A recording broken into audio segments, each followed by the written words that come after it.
the true disconnect between the data from this high stakes rank and sort accountability system and the breadth and depth of the skills that my students were providing me when the assessment was student-centered.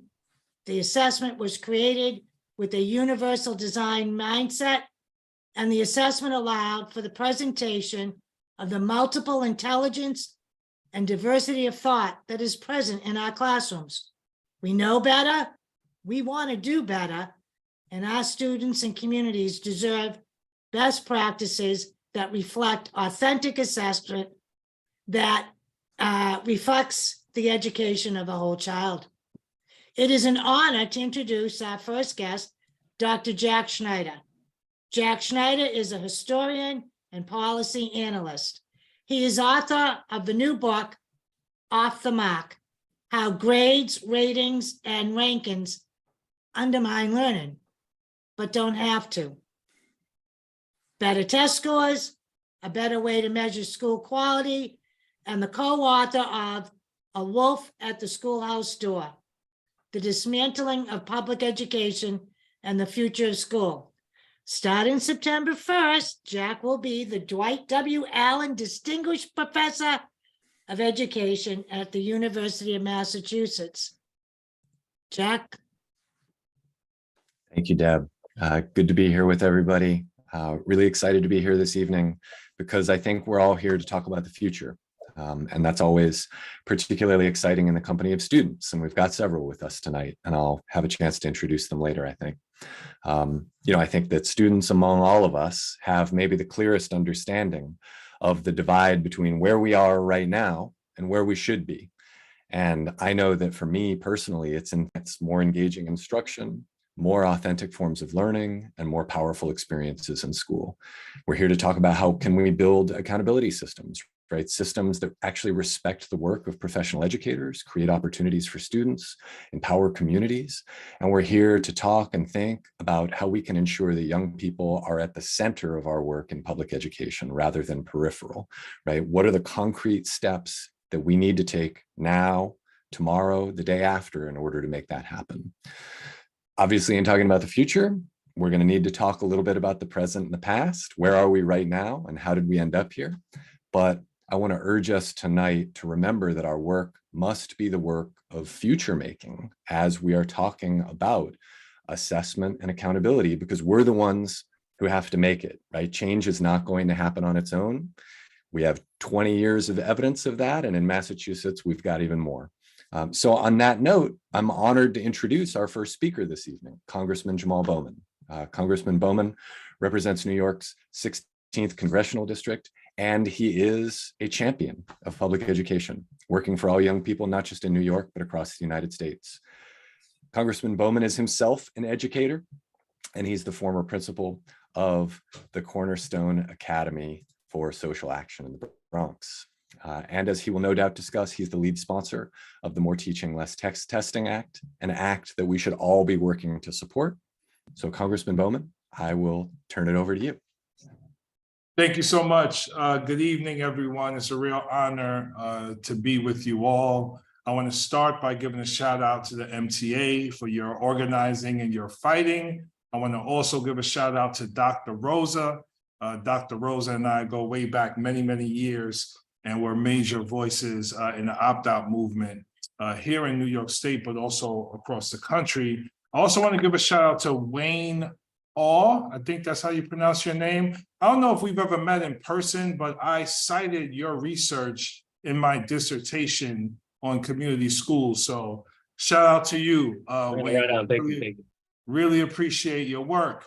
And, thank you so much for having me. It's really an honor to serve in Congress as an educator and hopefully bring the voices of educators at all levels, as well as students and families to the halls of Congress. I'm new here. I just got here in 2021, so I try to bring a fresh voice and fresh ideas to these conversations here in Congress, which is what led to the More Teaching and Less Testing Act. But that bill was written probably, it started to be written in my childhood. when I reflect on my experiences as a student in public schools, and obviously my experiences as a teacher, school counselor, and middle school principal for 10.5 years. I usually start these conversations with a simple statement. We need a revolution in public education in America. And that revolution is not charter schools, in my opinion. And that revolution is not vouchers so kids can leave public schools and go to private schools or similarly, identified schools. Our revolution should happen in public schools. I think public schools, like other public goods and resources, are an institution of a healthy democracy and healthy society. And public schools exist within communities that far too often have been historically marginalized, underfunded, and under-resourced because of federal policy. And I believe the testing infrastructure and apparatus has done much more harm than good over the last several decades in our country.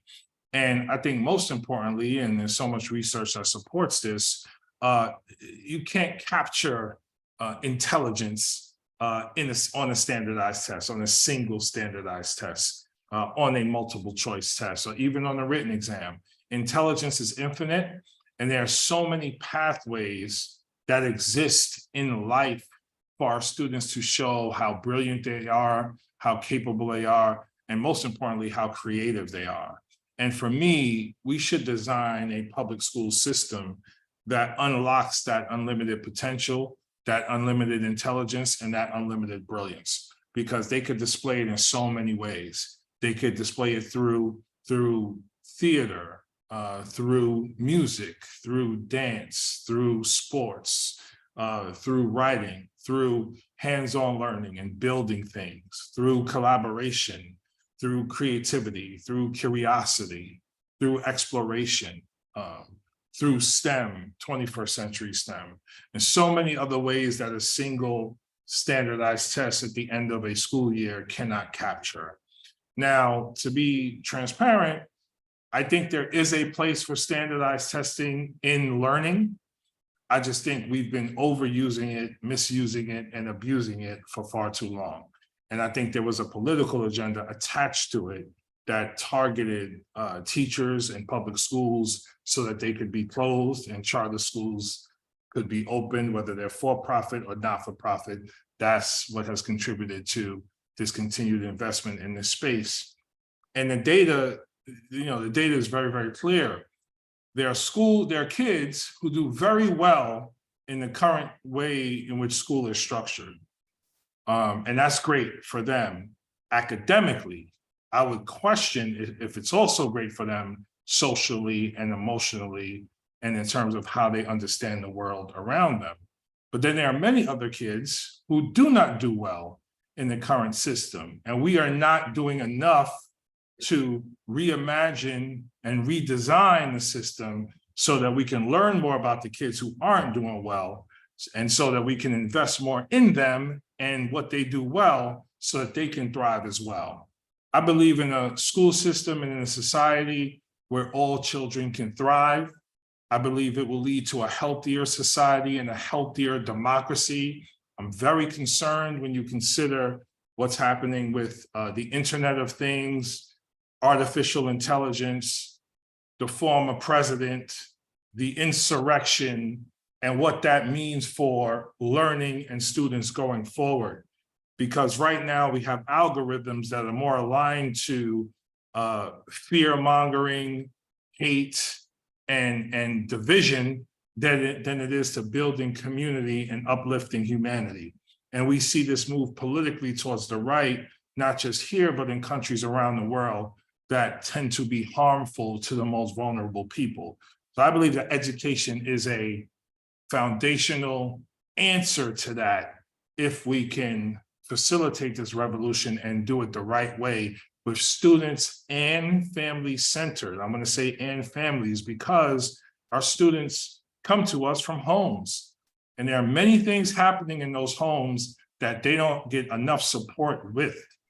And it's on us here at the federal government level, state government, local government, to make sure our families are okay as well. So I have no problem with rooting an education system in care, because I think care can provide the seed that blossoms into excellence in so many areas that we haven't even imagined yet with regard to our students and families, especially if we continue to fund those areas in the ways that we have funded other areas due to local property taxes that have created this level of inequality. If we could bring equity to the table, so many great things can happen. So more teaching, less testing is a part of that. Our Green New Deal for public schools, which we're going to introduce in the fall, is a part of that. When we reauthorize ESSA, we plan on writing a bill that is a vision for this revolution, and we would love for all of you to be a part of that. And, you know, I believe that, and you hear me say I believe over and over again, because when you talk about the future, I'm trying to share a vision for what this all can be. So I believe we're going to win, and win big. It's going to be hard, but that's okay. That's why we're all here. So I'll stop there and take whatever questions you have. So I'm going to encourage people to put some questions in the chat, and maybe MTA folks can help me curate those, but I'll kick things off with a question for the congressman. And it's about the experience that I think lots of people have had at the state level, where they will say, I'll speak about Massachusetts. They'll say, we need a new assessment and accountability system here in Massachusetts.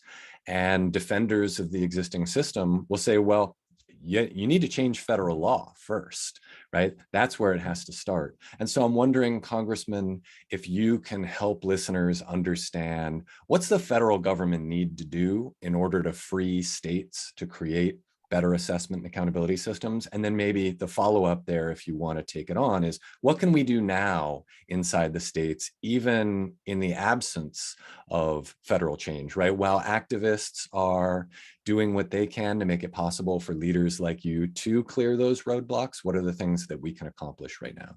Yes. So we need to pass the More Teaching, Less Testing Act. And we need everyone on this call to contact their representatives to become co-sponsors of this bill. We also need a Senate lead, and I would love for Markey or Warren to consider taking this up in the Senate because it needs to pass to become law. If that were to happen, annual standardized testing as we know it in our schools will end. I also think that we need to pressure the U.S. Department of Education and local members of Congress to decouple the annual administration of standardized testing from Title I funding in our schools. Those things should not be related at all. Right now they are. So many Title I schools in many states are afraid to not administer the assessments for fear of funding being stripped away. That should not be a thing. That should not happen. And you all should contact your members of Congress and the USD DOE's Secretary of Education, Mr. Cardona, Secretary Cardona, to make that decoupling happen and demand that we end annual standardized testing, or the requirement for states to do it. At the state level, and this may not be, I suggest just resisting, just opting out of the state tests or pushing your state reps to pass a state law that doesn't require you to administer the tests as the federal government requires at this time. That state law could supersede the federal law if it were to pass. So that's something to consider at the state level. That's something I'm pushing my state reps to do also, because we all know we need to move away from that. No one has shown the willingness or courage to really lead on that from a legislative or advocacy perspective. And I think the MTA and Massachusetts is primed to be a part of that leadership as we're trying to lead it in the same way in New York State. I'm going to take a couple questions from the chat, and I know we don't have you for too long, Congressman, but maybe. Yeah, I got about 5 minutes. I'll keep an eye on the clock. I'll be quick. I'm also a former classroom teacher, so I'm good at letting folks out before the bell rings. So one question that I see in the chat comes from Lisa Geisbond about whether you've gotten any support for more teaching, less testing from members of the Massachusetts delegation. And I know that there are folks on this call who will be interested in the answer to that, because we've got a lot of the Commonwealth represented here, and folks can begin reaching out to their representatives.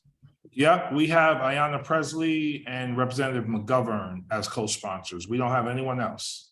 So please reach out to your rep and ask them to sign on and support this bill. Also, again, the Senate side is very, very critical. So contact your US Senators, Warren and Markey, see if they're interested in leading on the Senate side. Because right now it's just on the House side, and it's not bipartisan as of yet. But we need it to be bicameral, which means we need Senate leadership on this as well. Great.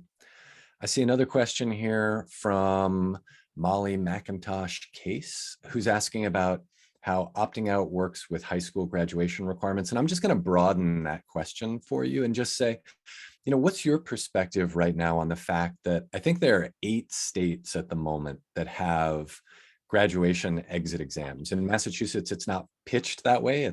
It's just framed as you need to pass the 10th grade MCAS. I think we'd all be interested in your perspective on exit exams and the fact that they tend to disproportionately deny diplomas to kids of color, to young people from low-income households, for students whose families are not native English speakers. And then any thoughts you have about what we can do to be advocates for these students and activists in pursuit of better policy. Yeah, I don't support state administered exit exams, especially when the other things that need to be put in place aren't put in place to really support our kids and really support our most vulnerable kids. So it's almost like we don't provide the support from pre-K all the way through 10th grade the way we should. And now you have to take this exit exam. And if you don't do well on it, you don't graduate. I think school-based or teacher-based assessments are fine here because the teachers know the students best and can provide the proper supports to make sure that student is successful in graduating from a particular school. And, we did some research here in New York State around our exit exams. We have 5 Regents exams that students had to pass: English, math, science, US and world history, I believe were the 5. And what our research found was that colleges aren't even looking at those exams in terms of making admission recommendations. They're looking for other things beyond those exams, sort of a portfolio or a suite of experiences, if you will, to allow students to come in. Because as we all know, to be persistently successful in college, it usually takes your grades, extracurricular activities, maybe some AP courses, depending on the student and what the student is trying to study. So yeah, I like building things out from the teacher level on out, because the teachers are closest to the student. I think we have time for one quick one, and then we got to let you go. And I'm looking at, and I hope I pronounce his name right. I almost said I hope I pronounce his name wrong, but I probably will. Mike DeGuire, could be wrong, sorry Mike, asks about Florida and Arizona, possibly soon Texas, eliminating their state tests and requiring performance-based assessments. And again, I'm going to broaden that and just ask about your perspective on performance-based assessments. It's something we're experimenting with here in Massachusetts. So the Massachusetts Consortium for Innovative Education Assessment is pushing this, and the dissemination arm, of course, on part of these efforts, the Education Commonwealth Project, looking at the use of performance assessments as a way of assessing what students know and can do rather than standardized tests, and wondering what your perspective here is about where we can go in the future with those. Yeah, so I would like to know how we're defining performance-based assessments and what they look like and what they actually mean, and who's creating them, and what exactly are we assessing in terms of skills within the performance-based assessment. So I would need more information to really answer the question intelligently. But I think in theory and as a concept, you know, I've been pushing for more performance-based assessments and project-based learning, you know, throughout my entire career, especially now as we evolve. Well, first of all, we should have been doing that for a very, very long time within this 21st century economy. But now that AI is front and center, I think we need to do a lot more project-based learning and figuring out how to use this tool towards asking better questions and solving bigger problems in collaboration with our peers. So for me, you know, our classrooms and our schools need to be redesigned in a way where there's much more interdisciplinary learning, much more learning that's rooted in curiosity, critical thinking, and creativity, and much more of a design thinking approach towards dealing with the real world issues and the world as it exists for kids, and so and in alignment to solving the problems that they're dealing with in their day-to-day lives. So something that's much more complex, layered, interdisciplinary, but definitely rooted in impact related to solving real world problems with their peers. I think that is the way we need to go. And I don't know if that comes from the state or from local school districts. For me, just intuitively, it feels like local school districts need to be a major part of that because each school district is different. And then the last thing I'll say is, you know, and I was talking to my staffer about this earlier, you know, it's not just about, you know, academic achievement or the cognitive intelligence, if you will. We need emotional intelligence and social intelligence and community intelligence to be front and center in our schools as well, so that kids can feel like this is not just about grades and competition and, you know, getting themselves to the best college. It's really about community development as they engage in their individual learning with others. Congressman, it's been an honor. I know that I speak for everybody in thanking you for joining us, and we're sad to lose you, but we know you got a lot of That stuff on sound your was the plate. bell telling me I got to go vote. Oh, I thought it was the bell saying science class is about to start. So Awesome. Well, thank you so much for having me. I'll speak to you all soon. Keep fighting. We are allies in this work. Thank you. thank you, Congressman. Peace. All right, I think we are going to kick it over to Wayne Au right now, who is a professor in the School of Educational Studies at the University of Washington, Bothell. And he right now is interim dean of the School of Education. So he can speak from a variety of perspectives, including that of like the top bureaucrat. He's the author of Unequal by Design, and we're really pleased to have him with us here. Yeah, thanks, Jack. Good to see you, I think, for first time in person, and even though we met on email before, and good to see my friends on here who I've seen many times on these MTA testing presentations. Yeah, so folks, I'm just really supposed to talk pretty briefly about basically my job is almost always to come in and just tell you all about how exactly bad the tests are, both from a historical perspective and from a technical perspective. And so I'm happy to do that job, and that's what I'm here to do today.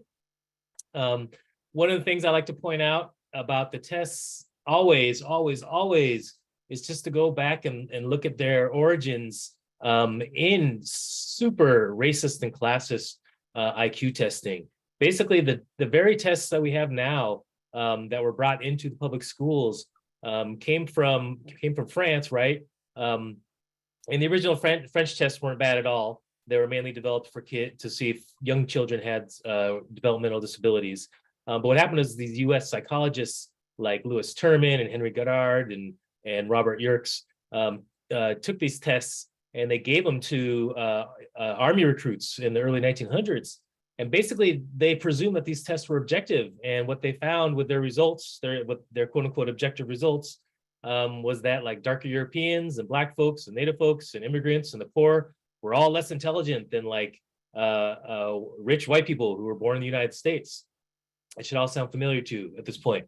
And then at that time, it was really important because their quote unquote objective findings, right, actually coincided with also what was sort of a burgeoning eugenicist movement in the United States as well, and people were getting real upset about about all the race mixing and the genetic inbreeding and all these weird, like super problematic and just racist and fundamentally white supremacist frameworks around thinking about intelligence and IQ and testing, such that they just believed that all these folks were just, they were just not as smart, right?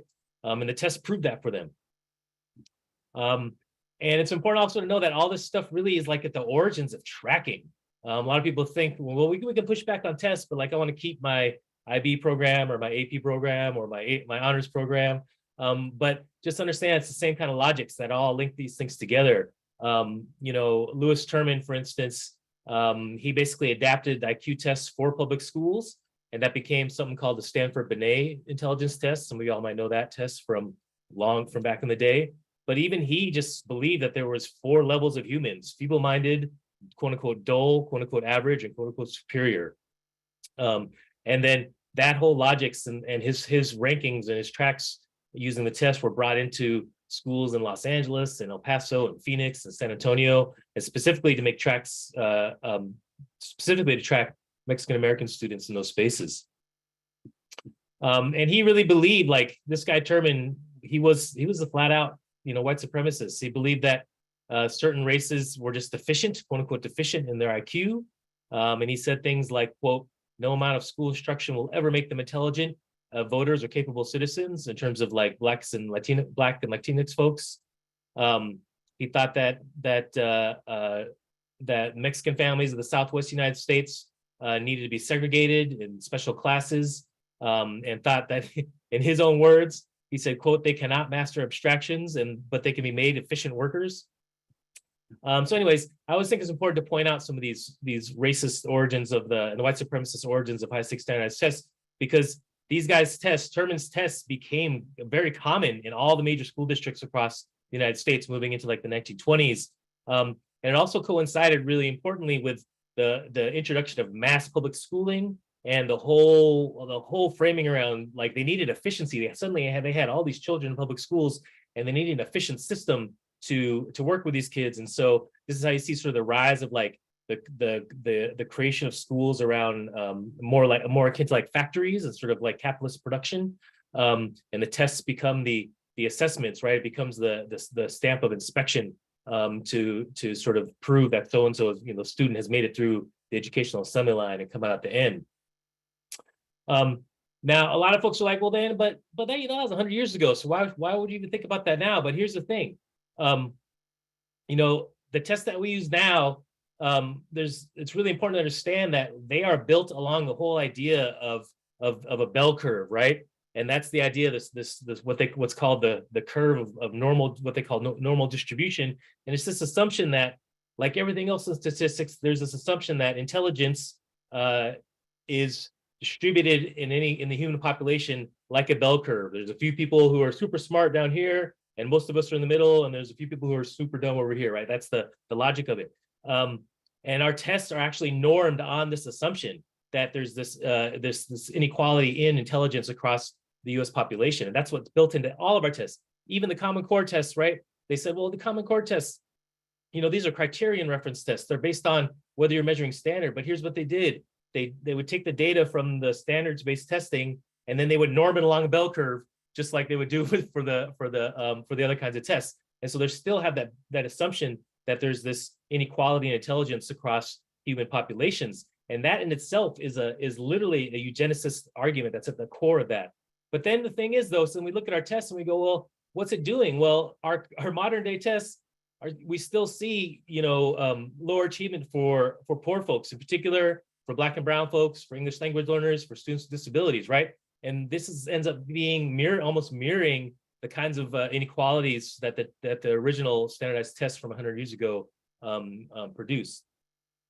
And that's one of the biggest things I always like to raise too, is just like the impact on kids of color in particular, and working class kids of color, are terrible with these tests, right? And this is stuff that people on this call already know in terms of the loss of curriculum, the squeezing out of like multicultural education and anti-racist education, losing the ability to like personalize education to reach kids in ways that'll touch them and with their community and like and engage their communities, like all that kind of stuff that gets locked out when we're trying to standardize the teaching and curriculum around the tests.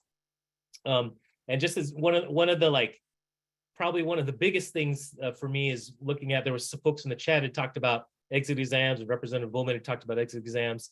And you know, there's actually a major study that actually found that having a standards-based exit exam actually increased the rate of incarceration by 12.5%, right? And so if we know that Black and brown students, working class students, you know, perform the lowest on these tests, then they're the ones who are disproportionately getting locked up based relative to states with this exit exams. And the other thing I like to always raise then is like, so what are these tests doing? And I think it's really an issue of like folks really mistaking what these tests measure, right? We all kind of assume, right? It's like, oh, I get this number. That means my kid like knows this and is smart or isn't smart or doesn't know this, right? We assume that there's this sort of causality of like the teacher's going to teach this and that's going to dump into the student's head and it's going to come out in the tests. And that's not how the tests are designed or structured by any means at all. All I do are find correlations between you know, what is the sample of what the student takes on the tests and then what they regurgitate for that test. We don't actually know, you know, what the cause of that quote unquote learning is. And so because we only have correlations, we have to recognize that like the strongest correlation with all of our high stakes standardized tests is actually is poverty, it's socioeconomic status. And what we end up measuring really are students' access to resources as well as the education of their parents. In fact, we could take a room of 100 students and without even giving the test, we could create a bell curve. If we just knew how much money their families made, what the education level of their parents is, we could actually just create our own bell curve and sort everyone based on that without having anyone take the test at all. And we'd be just as accurate in doing that.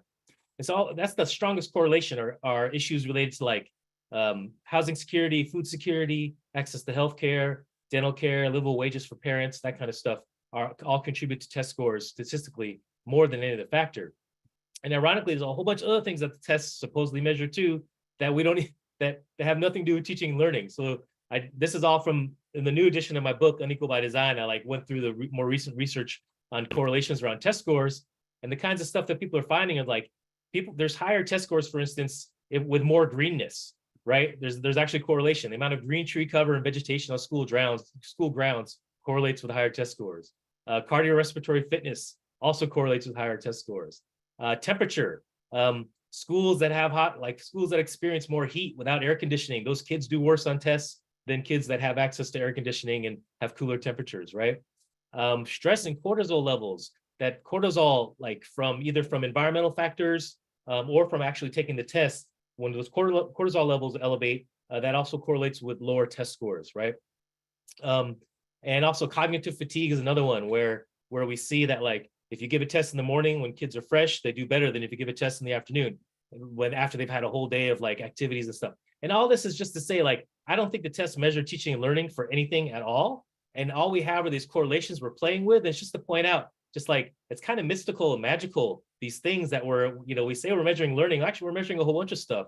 And if we go by what the research says, if you want to raise test scores, you need to grow some more green stuff in the outside. You need to make sure kids run around the courtyard and have better, better chest, better heart health, make sure they have air conditioning, make sure they're calm and relaxed, maybe some meditation, and then make sure they're well rested and you give the test in the morning. And none of that stuff has to do with learning. All that stuff has to do with just other stuff, right?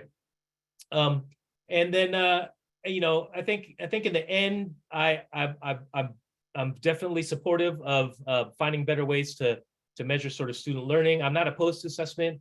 Actually, even the word measures, I think, wrong, because I'm not sure we can quantify learning so easily, but I do appreciate all the push for sort of performance-based. There are way better forms of assessment. I'm glad to hear it's growing across other states. I know that the example from New York, the New York Standards Performance Consortium does great work around actually really getting students to have meta reflection and think deeply about their work and their learning as part of their graduation process. And that stuff is super wonderful. So anyways, I'm talking way too fast, but way out of time. But just want to do a quick cover of like whole bunch of stuff that's just bad about testing and why we need to be doing something else. So anyways, thanks y'all. Thank you, Dr. Au. And we will, I think, be coming back to questions for everybody at the end. So I'm gonna hold on to mine for the moment and introduce Dr. Domingo Morel, who is an associate professor of political science and public service at NYU's Robert F. Wagner Graduate School of Public Service. He may be the only person on tonight who's been on my podcast that I do with journalist Jennifer Berkshire. So feather in his cap for that one. He's got to add that to his official bio. And he's the author of a fabulous book called Takeover, which he came on the podcast to talk about. So first buy the book and then listen to him talking about it. All right, I'm going to turn things over. Well, thanks, Jack. It was a pleasure to actually see you. Last time we had a conversation was all on the phone, and so wonderful to be in conversation with everyone here today. And sorry that Rep. Bowman had to leave us, but I'm just going to be brief about state takeovers, right? So they're awful, right? They're awful, and I'm just happy that Massachusetts, the Commonwealth, is really through MTA and others, community organizations in Boston, in Lawrence, and other places are really fighting against this type of intervention. And so, we have over 30 years of evidence to show that, these state takeovers do not improve education the way that they're promised. But we do have strong evidence that they're really destructive to communities, so that communities often lose the ability to elect the school board members, their ability to influence school decisions, right? And that they mostly are happening in communities of color, particularly communities with significant populations of African-American students and community members. And so I think it's really important that, part of this effort through the Thrive Act and the MTA being, leader in this, it's important to note that, when state takeover started to happen, and this is, late 1980s and early 1990s, teachers, my evidence, my research shows, teachers weren't really against these state takeovers, right? Because for many good reasons, they gave the states the benefit of the doubt that they're working in school districts that need support, and the state, whether it's through the commissioner of education or the governor or other members of the state legislature, promise to come into the district to improve the district. And so teachers gave the state the benefit of the doubt, as did many community members throughout that time. But now we, again, have gone through this long enough where teachers understand what this is about. It's not about improving schools. It's about removing the opposition to for those that are trying to move forward a particular agenda. That agenda can be charter schools. It can be the removal of certain teachers, removal of teachers unions and others. And so when you have strong opposition to this type of agenda, again, the privatization agenda, charter school agenda, voucher agenda, and all of these other type of agendas, when you have strong opposition, if you want to pass that agenda, you have to remove the opposition, right? So that's what takeovers are ultimately about. And so, Jack, you mentioned at the beginning through your the beginning of this conversation about this being forward-looking. And Rep. Bowman was also talking about, that we need to be really focusing on community building. State takeovers are not about community building, right? And so that we need to think about different possibilities. And I think, the Thrive Act, what you all are trying to do in Massachusetts to try to kind of create legislation that said, let's get away from this policy that has been really destructive for our communities and other communities over the last 30 years. I think that, you are a model. The Commonwealth is a model for what other states could be doing, right? And so we know that other states and cities and communities of color are enduring these hostile interventions. Right now, the city of Houston is going through, a hostile takeover of its schools by the state of Texas, right? And so I think that we need to do more of like collective conversations around this topic. So with like in Massachusetts, Lawrence, Boston, Lowell, and other communities are speaking to each other. I think that we need to do a lot more of that among states. And, I'm sorry that Rep. Bowman is not here, but, when hopefully I have a chance, we're both in New York. So hopefully I have a chance to talk to him soon, really trying to bring attention at the congressional level for these, to have conversations about how destructive these policies are for communities of color. So I know Representative Sheila Jackson Lee down in Houston has been at the forefront of trying to stop the takeover in Houston. And so I think that there might be some energy, and this might be the right time for this type of conversation at the national level, because cities have been enduring this essentially in silence for a long time. So that's all I have to say. I look forward to just learning more from and hearing from the students. And, if there's any questions at the end, I'm happy to take them. But thanks again for all the work that all of you are doing. Really, really important work. Awesome. Thank you so much. And again, I have a feeling there are going to be questions. I know I've got some, but we're going to reserve those, make sure that we have time to hear from our students. The first of whom is Angelica Pareja, who is a junior at Lowell High School and a leader of the organization Students Making a Change, a student-run anti-racism group. So really excited to turn the mic over to you right now. Hi, so my name is Angelica Pareja. I'm a junior at Lowell High School, and I'm excited to be here to talk about a student perspective of MCAS, because it is something that it's a test that I've been taking for years. And as a student, I'm in the classroom, so I get to see like how things go with the exam, with that test.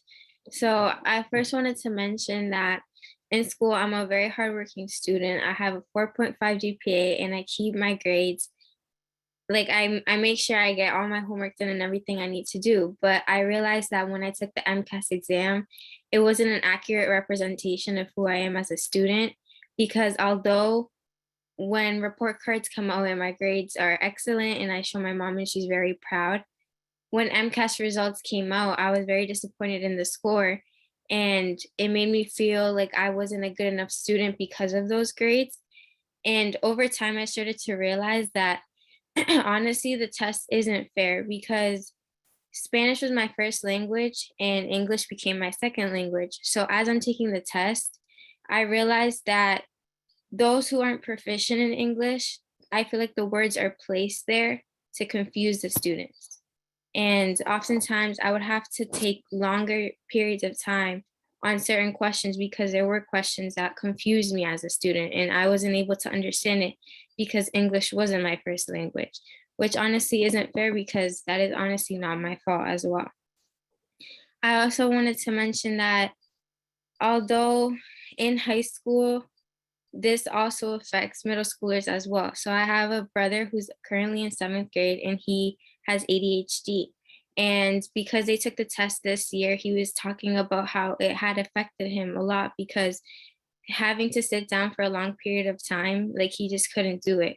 And in his mind, all he wanted to do was get the test done and over with so he can go to recess, so he can finally move around, because when they get to school, they are seated at their desk with breakfast from what is like 8 in the morning until what could be 1 in the afternoon. And for kids that want to move around, that want to learn, that want to do other things, they're placed in a room with other students to take this MCAS test that doesn't accurately represent who they are as students. And as students, we can also see that the school cares a lot more about the MCAS scores to reflect on how they did as a school, whereas how each individual student does with MCAS on their own. Thank you, Angelica. Great to hear from you. I'm sure that folks are going to want to talk with you and our other students a bit more later, so don't go anywhere. But we're going to turn things over to Elizabeth Zahn right now, who is also a junior at Lowell High School and a member of multiple clubs and a leader of the organization along with you, Students Making a Change. So I think we've got Elizabeth here. Elizabeth? Hello. Can you hear me? Yeah. Okay. Hi. Well, my name's Elizabeth. I'm a junior. I go to school with Angelica. And as for my student perspective, I like the MCAS to me and a lot of, high achieving students is more of like a task that we just kind of went on with through our days. But I have a younger brother who's in the third grade now, and his experience with the school system isn't the same as mine. And whereas like the MCAS for me was something I could brush off, like English isn't his first language, so he struggles. And how can you like support a test that the school can't even support their students with first? So if he's struggling with English, his school system, like the school system's just going to continue to push him up because they say he's going to catch up. Well, what does that really mean? Because now he's going to go take the MCAS and it's going to not reflect on what he knows and who he is, and that system is just going to like push up all the way to high school. I remember a few months ago, one of my favorite English teachers, I walked into her first period and she was crying, and she had to step out the classroom, and I overheard she was crying because one of her senior advisor students wasn't going to graduate because they still hadn't passed the test. But it wasn't their fault because they had just immigrated about like 2 years ago, so they only really had one shot at taking the test and passing. And I think it's hard for a test that test doesn't really help really understand who a student is and also what capacity they know. And in terms of testing, we see this test as a society, like as like student society, as a student body, as just another statistic. Lowell is neighboring to Lawrence, and like I remember just growing up and hearing that they were overtaken by the state, and what does that really reflect on as to the students? I heard that like you just hear bad things about it, and it really isn't not what school should be about. Not only that, but you spend so many hours and days kind of like forcing this curriculum plan for a test, and then you take the test, and then what does that test really mean to you as a student and what you've learned? Whereas you just crammed everything, and you didn't really take the time to learn. I'm also an ambassador for the Portrait of a Graduate program at my school, and one of the viewpoints we're trying to get at is kind of teaching to kind of like build skills for a post high school plan.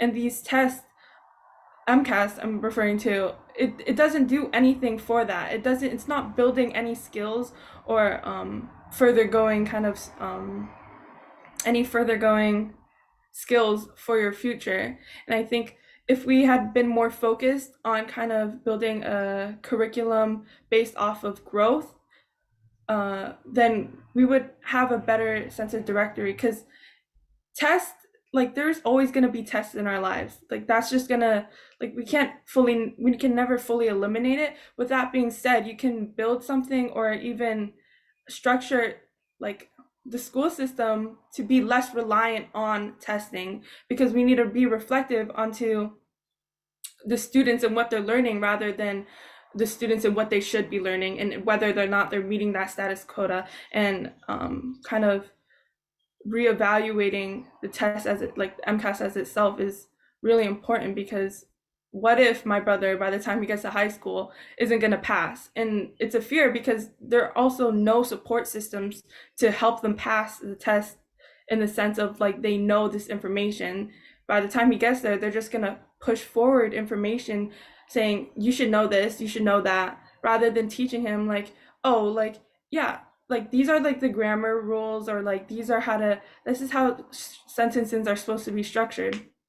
And I think that's kind of like my main takeaway with my school experience with MCAS. Like you started at such a young age, and this is just another check off the box, like another to-do list check mark, and there's nothing really there to kind of show your skill set.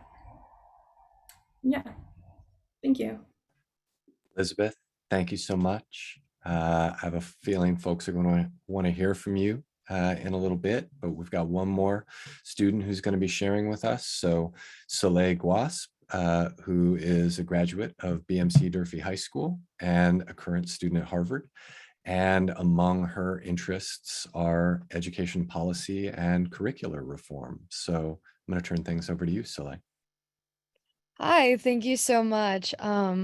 I first wanted to start off by thanking everyone for being here. It's a very important time, especially now for education generally, like in this country. And today, well, as he said before, I was a recent graduate of class of 2022 for BMC Durfee High School, and I'm proudly a first generation college student at Harvard currently. And I'm also proudly a test optional Harvard student who did not submit my SAT score. I did not take the test because for a very long time, I've advocated for the elimination of standardized testing as a whole, and especially the MCAS. This was especially brought to my attention during the pandemic when I really opened my eyes to the educational disparities that my community had faced. I feel like given the pandemic and virtual learning had even like amplified these issues of standardized testing, especially as MCAS became increasingly difficult to prepare for. And personally, when I was in high school, I witnessed countless peers of mine fall short due to technology and internet accessibility issues. And on top of that, facing issues of like home life, which is something that even I'm personally like very familiar with. And I speak to all of you guys as someone who is a first generation, but who's also low income, a daughter of immigrant parents from Costa Rica, and a student has really invested my time and energy in really both diversifying the curriculum and finding equitable approaches to education. The MCAS supposedly is designed to produce results that will improve curriculum and instruction so that state can identify areas of improvement and make sure that students have met their graduation requirements. But in other words, the state does have the right to withhold your diploma until you've produced a sufficient score that met graduation requirements. And as all of us may know, many students in my district, as well as Boston Public Schools, are first generation English language learners that are required to pass this exam that isn't even in English. So not only is the MCAS required for a high school diploma, but also the seal of biliteracy, which has directly affected me. Because as we may know, the seal of biliteracy is an indicator of your proficiency in another language for colleges to see, and also an indicator of whether you receive the Abigail Adams Scholarship, which is a merit-based scholarship that a lot of low-income students depend on, especially in my school district. And utilizing MCAS as the sole indicator to receive a high school diploma, as well as many other things, such as the seal of biliteracy, is just really, it speaks a lot on the priorities that the state is putting on when it comes to students, especially from low income backgrounds and who are primarily low income, like my own. And I feel like now more than ever, especially as a Harvard student who is sort of at the forefront with the current SCOTUS case with affirmative action and admissions, I feel like now more than ever, we are facing the largest educator shortage, and there's a lot of pressure right now when it comes to even admissions and what defines a really good student. And I feel like policy decisions right now are not being made in favor of educators and students, but for ways to enhance control. And opportunity and achievement gaps are just a symptom of longstanding social inequities that all our schools face. I feel like there are already countless studies that are already proving that standardized testing is not a true indicator for academic success, like the SAT, which I opted out of, where most colleges have made it optional, such as Harvard and other top colleges. And what makes MCAS different? MCAS is not only proven to be outdated, but it really steers us away from the true purpose of education. I feel like we've forgotten that the breadth of curriculum should focus on exploration and experience and pushing our students to partake in courses that will challenge their interests and really feed on their full potential and passion, rather than on just preparing for a test. And if there's something that I've learned from my years of both schooling and also throughout my first semesters at Harvard, is that education is the antidote to narrow-mindedness. I feel like by supporting the Thrive Act and many other education acts surrounding the elimination for just like standardized testing, we're redefining success and bringing hope to students of my background for higher education. And I'm only one of many students who stand against this unrighteous approach that MCAS is in order to predict a student's academic success, which isn't actually accurate. And I also stand with educators who are very much affected by this, by the performances of their students in ways that just limit the flexibility of their teaching styles in a way that they're able to provide ample resources for their students. And I really stand for test optional students such as myself graduating in reaching their fullest potential in higher education.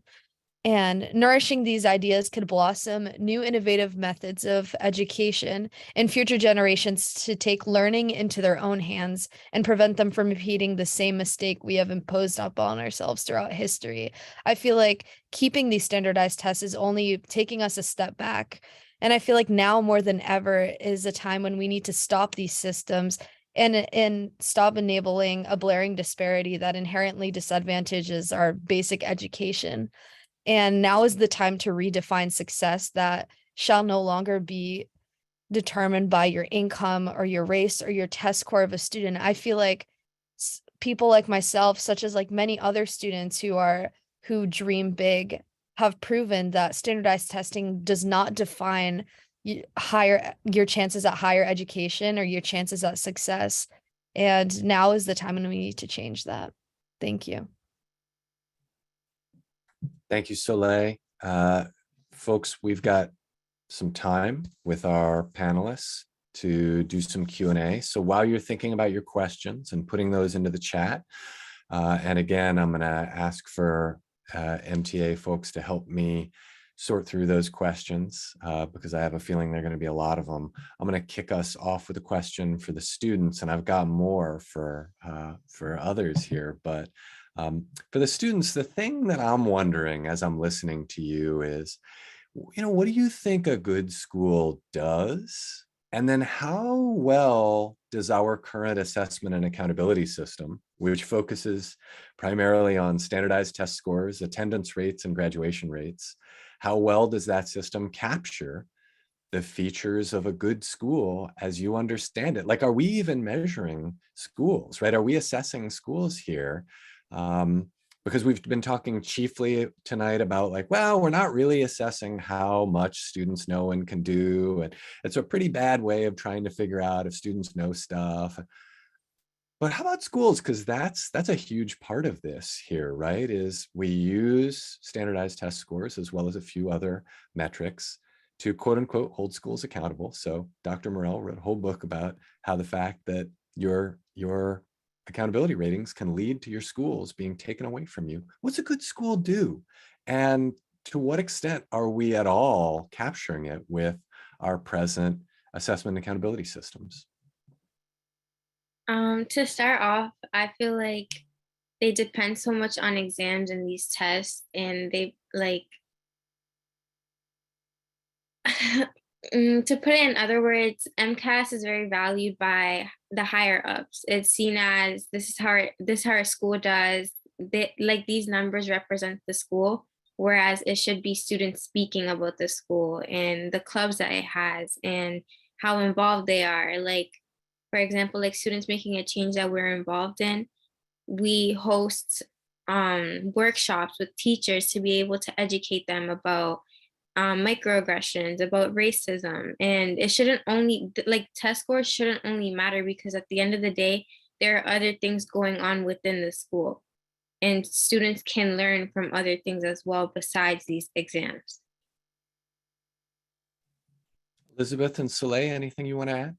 Yeah, I was gonna say, like, in a perfect school, I would envision standardized testing as kind of like kind of something we don't talk about, in a sense of like it's not significant and it doesn't hold any power over us. There's so much more value, Angelica was kind of saying, in the student community as like a whole. And I think like just taking a step back and really looking at the school for what its students are worth is a really important aspect that we're kind of brushing over.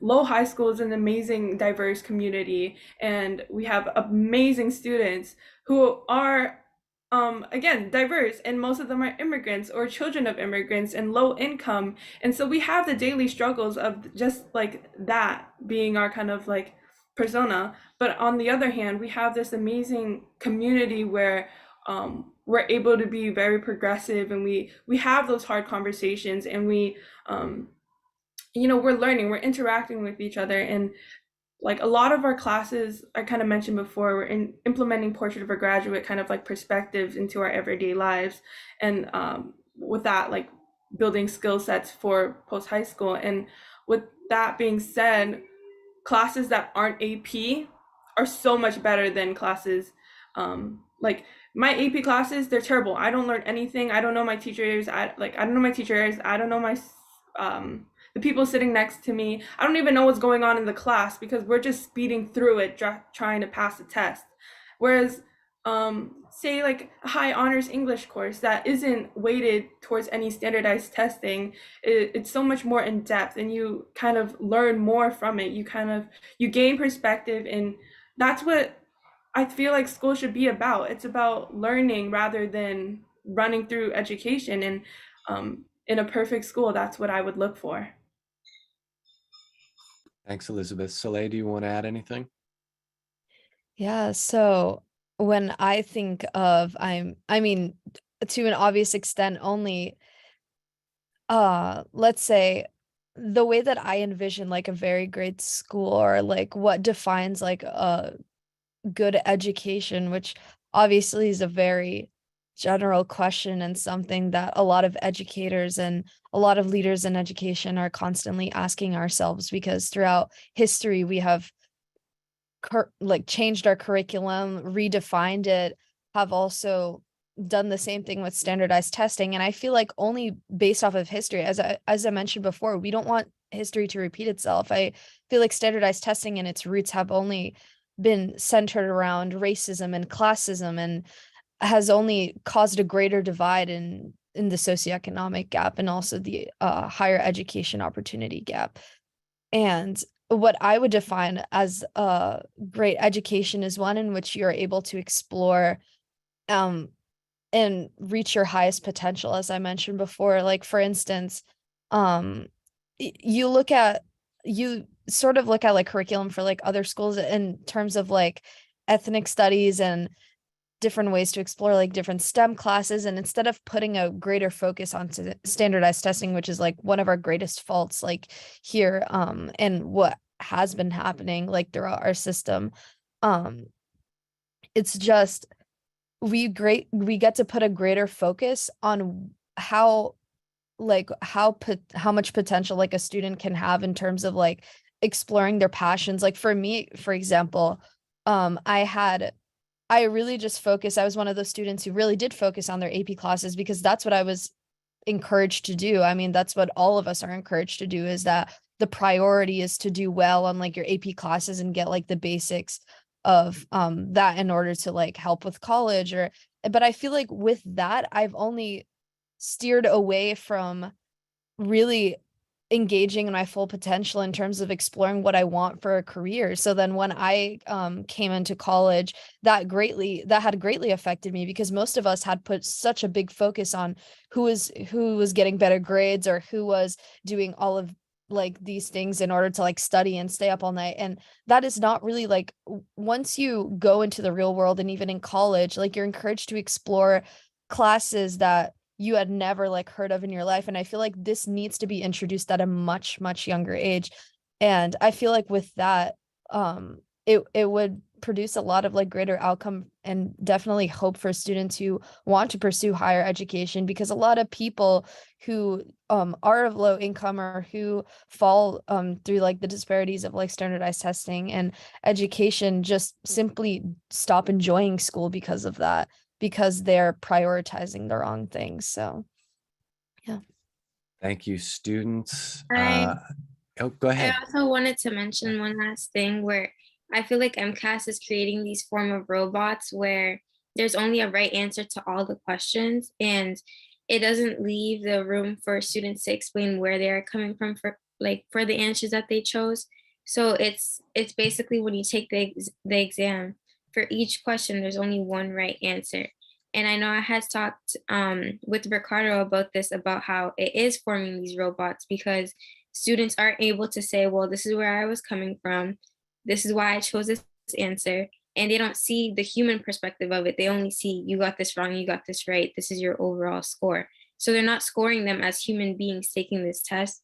They're scoring them as these robots taking these tests, getting certain questions wrong and certain questions right. Thanks for adding that, Angelica.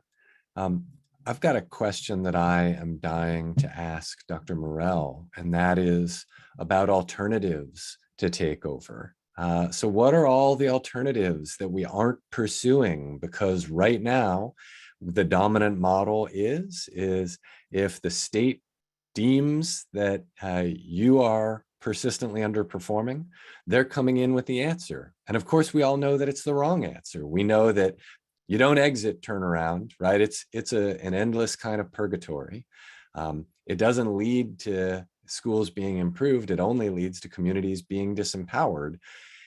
And all of the activism against it has, I think, failed in many ways to capture the thing we should be fighting for isn't just about getting rid of a bad thing. It's about replacing it with the kinds of community involved action that we would love to see in its place. And I'm just wondering, what would you say about that? What should we be fighting for in addition to fighting against existing takeovers? I think that's a great question, Jack. I mean, in fact, I'm doing research now in Newark. Newark was under state control for over 2 decades, right? And so in learning from what community members have to say about transitioning to local control, the community is really struggling with how you go about that after so many years of state control, because for so many years it was about a resistance, right? It's fighting against something. And so now transitioning into what are we for? What do we envision? And what does that look like? That's a process that the community has to go through. So I really appreciate that question. So, we don't have a lot of good models out there, good examples of how is it that the state can actually come in and be supportive. So whenever I have conversations with people, I never say that the state doesn't have a role. The state does have a role. The state can provide more resources in a way that local communities can't, and often low resource communities can't, so they need the support. The state can provide expertise in ways that local communities don't, right? And so there's a different approach that the state can take towards local communities, seeing the community as a strength that they're coming in to support, rather than something that needs to be taken away, something that needs to be destroyed, essentially, right, in order to improve schooling. And so what I would, when I talk to people, and I would, thinking again to your question about like forward looking, what can we do? We don't have great models of this, particularly in communities of color, because there's always the racial, partisan, political tension that exists between state governments and communities of color.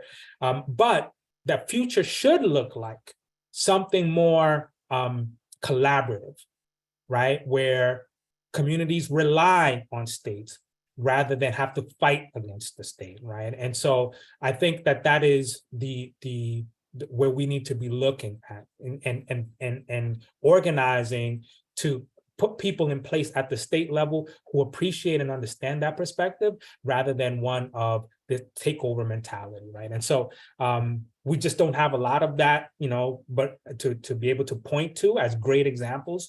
But I think that's where we need to be going. Awesome, thank you. There's a conversation happening in the chat right now where people are asking, like, what can we do? How can we help pass the Thrive Act? And people are putting resources. And I just want to ask Ricardo or Deb or Max or somebody else in the MTA to step in for a second and bring a little order to this, so that people who are interested in taking action right now, who maybe are having trouble following the chat because they're so interested in listening to our panelists, to just give them a little bit of concise insight about how to take action at 7:31 when this webinar ends. I'm going to step forward. I think it's really important to identify exactly what the Thrive Act is. It's legislation that has been submitted that will accomplish 3 things.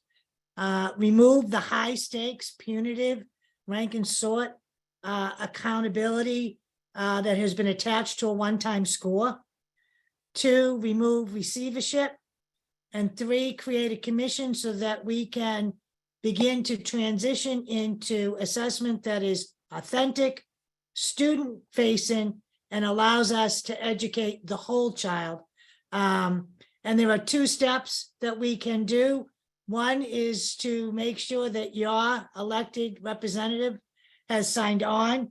I believe that's one of the most important links that's been put into the chat, because that will give you the link to follow. There is a Thrive Act coalition. I saw earlier in the chat that there's a group of like 9 who are watching this in a room together. So if you just Google the Thrive Act coalition, you can join, and all the steps are listed right there. And if there's anything I missed, Max? No. No, that's great. There is that and- tracker, so you can see your legislator, your state rep and senator, they all should be signed on, and they're not all signed on.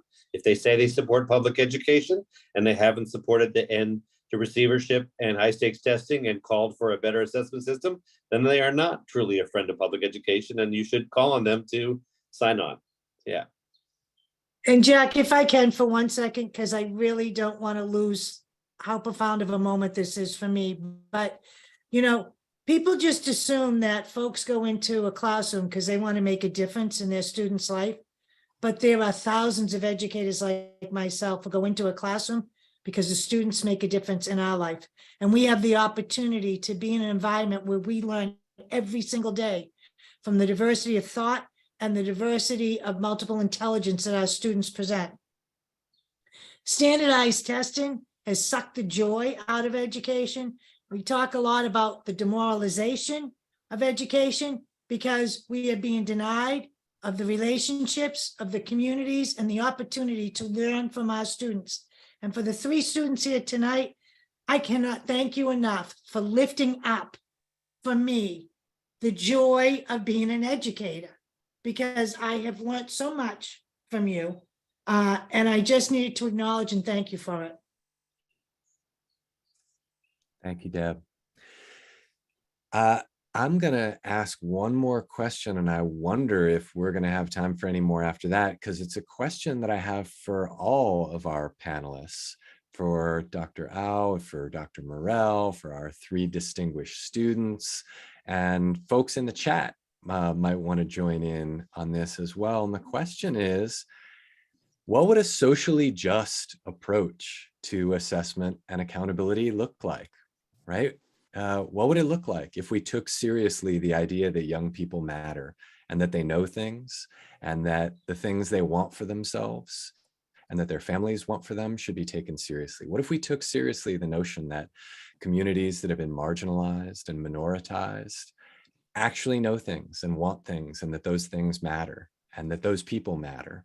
What if we took seriously the notion that education is about transformation and about empowerment and about community, right? So what if we took all of these things seriously and we wanted to build a system of assessment accountability, which granted is only a little piece of the broader policy ecosystem, but if that's what we're honing in on, what would a socially just approach look like?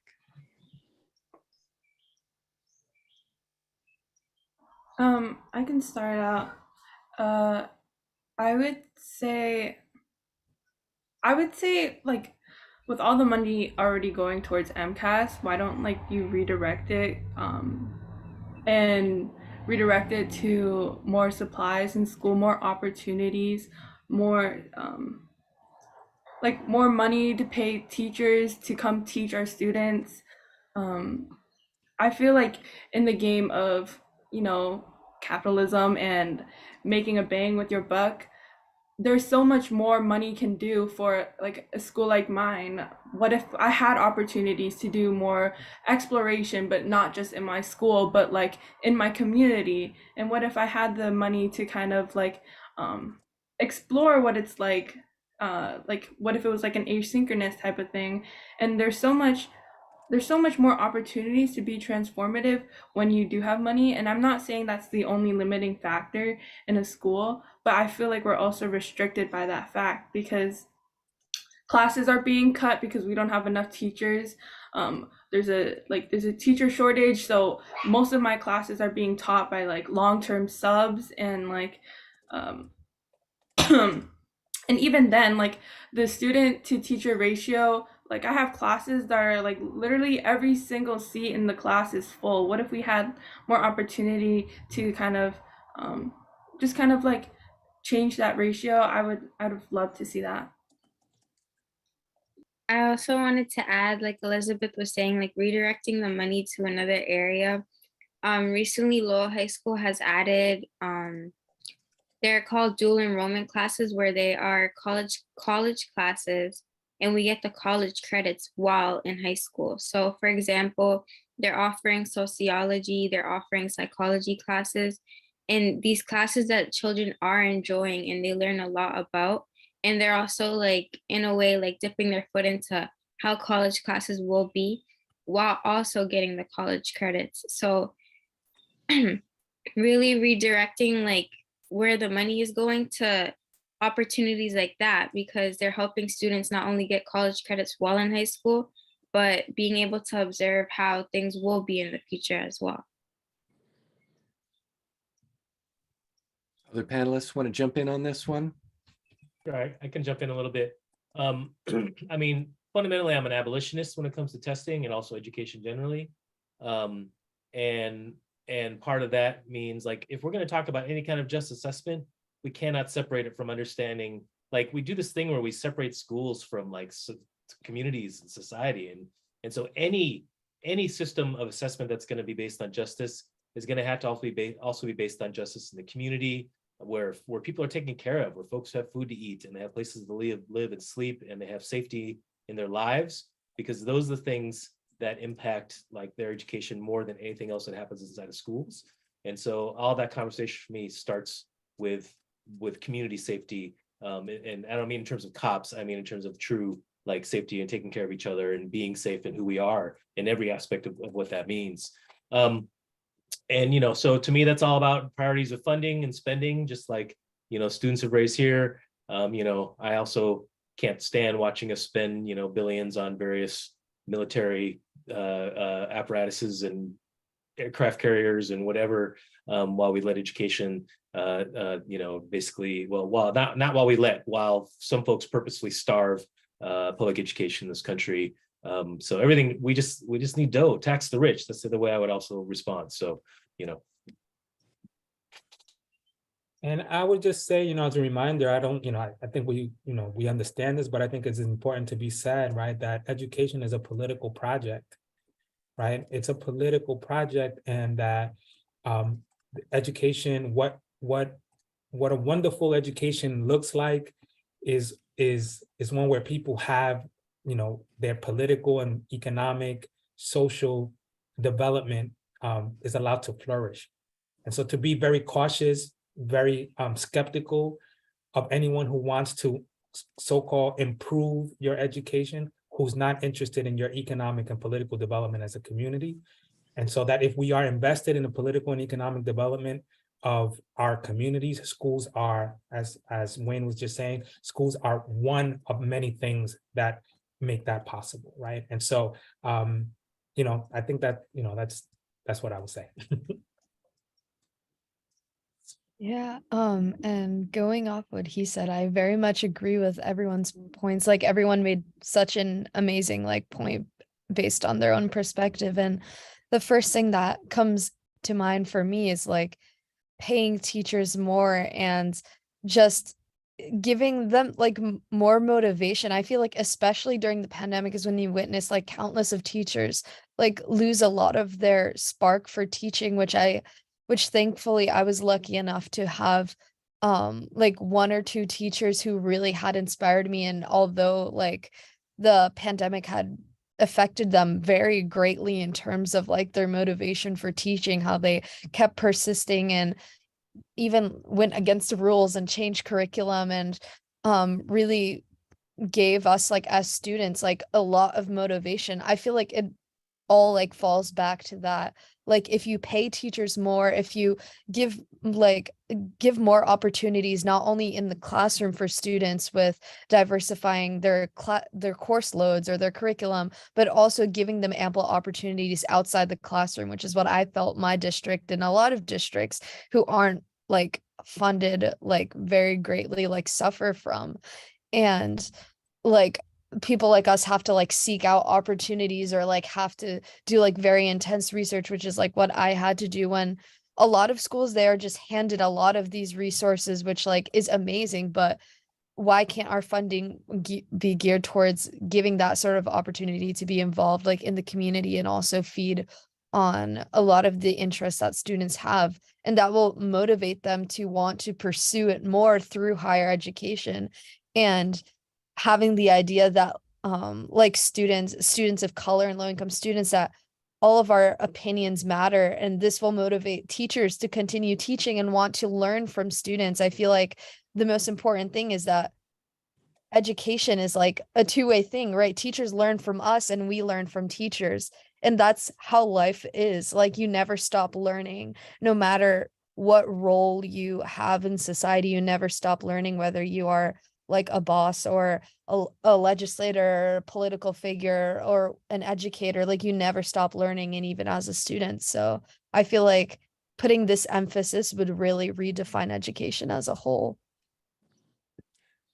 I wanted to mention one last thing too. To be a voice for the students that are younger and that can't speak, like those that are in middle school that take the MCAS, to basically speak for them as well. Why have schools make students take these tests when they like basically saying that why have all these schools make these students take these tests when they don't even want to take these tests? Where, to put it into example, like they sit there and their goal is to finish the test, not even to do good, just to finish.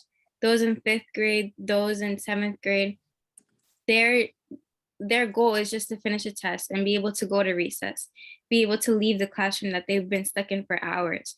So why spend all this money on these exams, on MCAS, when students don't even want to be taking it, and they don't sit and pay attention to all the questions that there is, because their goal at the end of the day is to leave, not even to sit there and do well on the test, but to leave. The educator in me needs to wrap this up on time, and it's 7:30. So I want to thank our panelists for giving their time and sharing their insights. I also want to thank everybody who attended. Our numbers dwindled a little bit over the course of 90 minutes, but we were at a peak. We were at like 150, I think, which is pretty impressive. I want to thank people for their energy in the chat. And then I want to thank our organizers, the MTA, always being active and engaged in fighting for a fairer and more prosperous Commonwealth. Ricardo, I'm going to turn things over to you to wrap things up. Thank you all. You did it well, Jack. I couldn't beat that. Thank you all for coming. Great event. And stay tuned for our next one. Take good care.